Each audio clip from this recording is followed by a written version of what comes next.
Senator O'Neill. Thank you very much, Mr President. My question is to the Minister for Communications, Senator Fifield. The Minister said in this place on the 14th of October that under Labor's plan, and I quote, "The NBN was not going to be completed until 2028 and Labor's cost was going to be $20 billion to $30 billion more."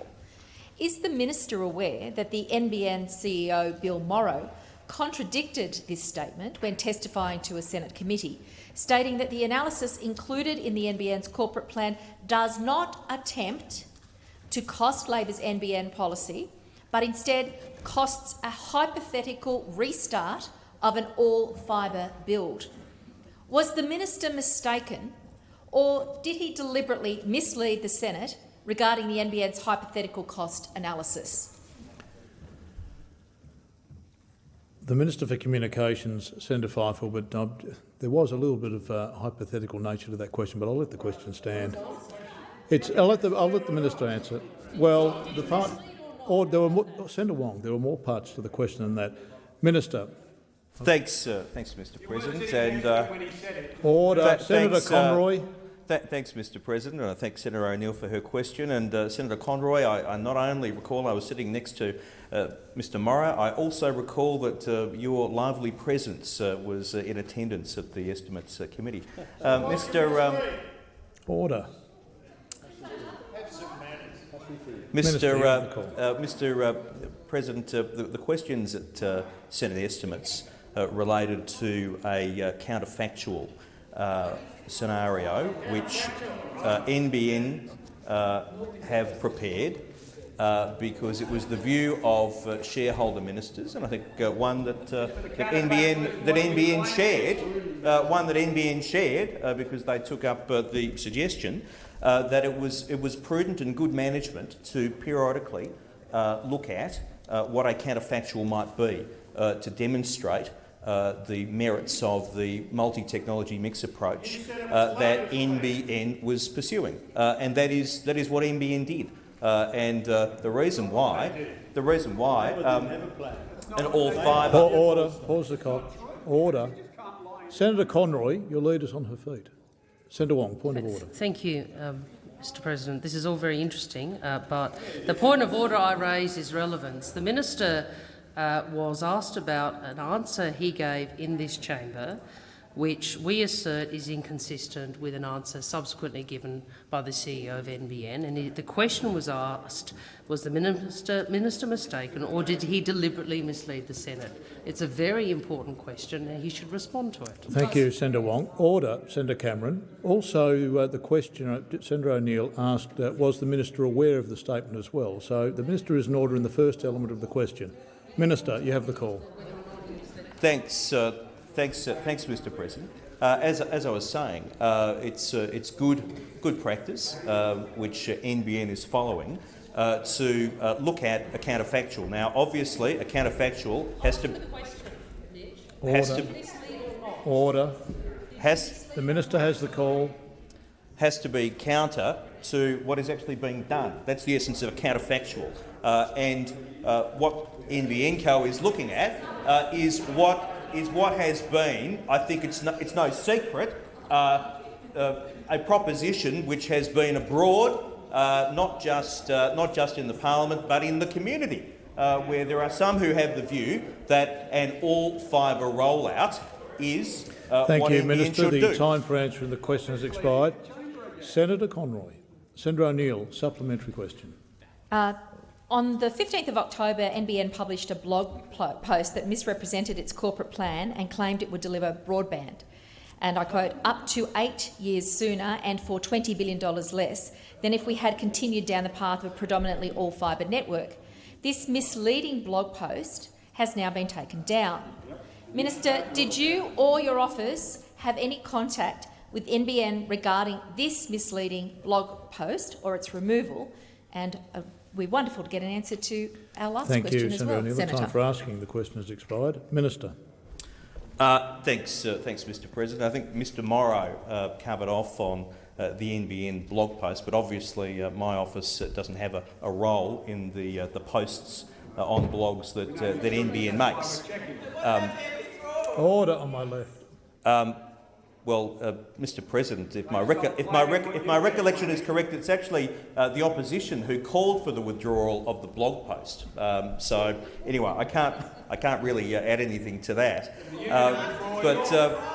Order. Pause the clock. Pause the clock. Point of order, Senator O'Neill. A point of order on relevance, Mr. President.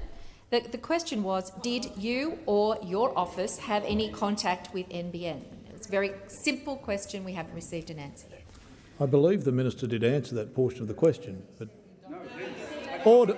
Well, I just said I believe he did. I stand to be corrected, but I thought that he said that it wasn't his office's responsibility. That was my understanding as part of the answer. But in any event, order on both sides.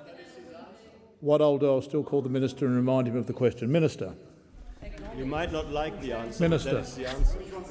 That is what. Sorry, Mr. President, it is ironic those opposite talking about non-responsive. We all know about non-responsiveness and Mr. Shorten in certain other forums. Order. Point of order. Point of order, Senator Moore. Just a moment, Senator. There are 2 points of order, Mr. President. One is on direct relevance to the question. Just a moment, Senator Moore, on both sides. Right, Senator Moore. 2 points of order. One is on direct relevance to the question. Again, the minister just went on his own track, and that track, I believe, was having a reflection on someone in the other place. Second point of order. Thank you. Order. I will ask the minister if he made any reflection upon a member of the other place adversely, if he would withdraw that aspect of his remarks. And secondly, the minister had barely just resumed speaking again when a point of order was taken, so I'll invite the minister to continue answering the question as well.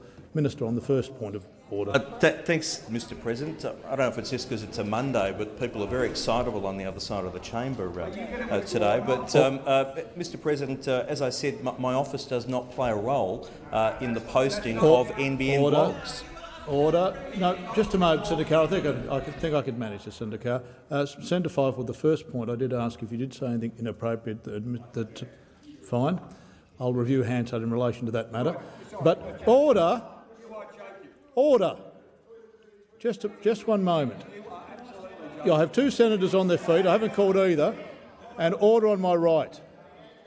On my right. Order on my right. Senator Bernardi and Senator McDonald. Order. Just a moment, Senator Conroy. Order. Senator Conroy, on a point of order. It's not appropriate to invite him if he might have. He made a clear reflection on a member in another chamber, Senator Brandis then turned and instructed him not to withdraw anything, and that's what happened. So there's been a clear reflection. It's not a question of inviting him if he might have. You need to make a ruling whether he made a reflection. You heard it, you know exactly what happened, and you should call on him to withdraw his reflection. I will order on my right. I will review the Hansard and I'll review the audio-visual of this, and if there has been any inappropriate comment, I'll be asking the minister to withdraw. Now, I need time to assess that as well. And especially when a lot of senators interject when ministers are giving answers, it's difficult to hear every single word in the context in which it's given. Order. Well, that's sheer speculation, Senator Conroy.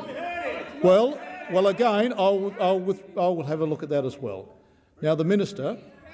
Order. Now, the minister did have 16 seconds remain. The clock was running. Minister, have you concluded your answer? Yeah. Well, the Minister's clock concluded his answer. All right. We have questions on notice. Order. Senator Wong, will all senators cease interjecting? Order on my right. Senator O'Neill, a final supplementary question. Thank you, Mr. President. In October, Conservative commentator Andrew Bolt described the now Prime Minister's record on the NBN as, and I quote, delivering less than he promised for twice the price. Given that even the government's closest supporters are condemning its appalling management of the NBN, isn't it time this minister stopped hiding behind dodgy numbers and admitted he got it wrong? Minister. Minister. Thank you, Mr. President. I think there's only a very small number of people who are on that side of the chamber in this place and on that side of the chamber in the other place who still contend and persist with the fantasy that Senator Conroy did anything approaching a halfway decent job with the NBN. The entire nation knows it's not true. The entire nation laughs whenever Senator Conroy gets to his feet. Senator Fifield. Order. On my left. Senator Moore, a point of order. Mr President, direct relevance to the question. There was no attempt by the minister to refer to the question that was put on the place. Rather, he went to a generalisation about Senator Conroy on this side of the chamber. Thank you, Senator Moore. I will remind the minister of the question and advise he has 37 seconds in which to answer. Minister. Mr President, the NBN was going nowhere very fast under Senator Conroy.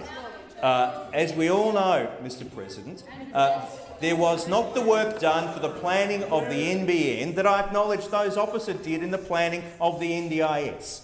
There was not a 1,000-page Productivity Commission report laying out a blueprint. There was a coaster with scribble on the back. That was the comprehensive plan that Senator Conroy left the nation, and in the rollout under him, it showed. Thank you, Minister. The time for answering the question has expired.